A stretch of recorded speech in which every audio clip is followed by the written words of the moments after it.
क्या सिर्फ एक भूल इंसान को स्वर्ग से धरती पर गिरा सकती है? क्या भगवान श्री की पूजा में हुई छोटी सी लापरवाही जीवन भर का अभिशाप बन सकती है? और कैसे सिर्फ एक योगिनी एकादशी का व्रत एक कोढ़ी को फिर से दिव्य बना देता है? आइए जानते हैं योगिनी एकादशी की अद्भुत और चमत्कारी कथा। हे प्रभु, कृपया आषाढ़ पक्ष की एकादशी का महत्व बताइए। तब श्री कृष्ण बोले, यह योगिनी एकादशी है जो सभी पापों का नाश करती है और मोक्ष प्रदान करती है। पौराणिक कथाओं के अनुसार अलकापुरी नामक नगरी में राजा कुबेर के यहाँ हेमा माली नाम का एक यक्ष रहता था।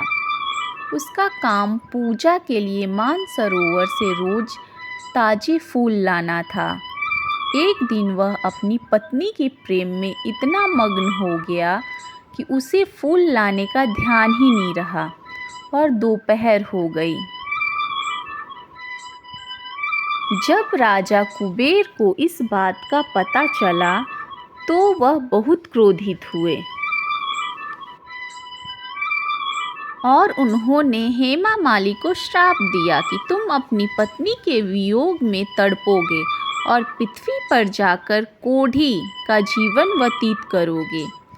श्राप के प्रभाव से हेमा माली तत्काल स्वर्ग से पृथ्वी पर गिर पड़ा और कोढ़ से ग्रस्त हो गया। उसकी पत्नी भी उससे बिछड़ गई। मृत्यु लोक में वह भयंकर कष्ट भोगता रहा, लेकिन भगवान शिव की कृपा से उसकी बुद्धि नष्ट नहीं हुई और उसे पिछले जन्म के कर्मों की स्मृति बनी रही। भटकते भटकते वह हिमालय पर्वत पर मार्कंडेय ऋषि आश्रम में पहुंच गया। ऋषि ने उसकी दयनीय दशा और रोने का कारण पूछा। तब हेमा माली ने हाथ जोड़कर अपना सारा वृत्तांत सुनाया। उसकी पीड़ा सुनकर दयालु महर्षि मार्कंडेय ने उसे आषाढ़ मास के कृष्ण पक्ष की योगिनी एकादशी का व्रत करने की सलाह दी।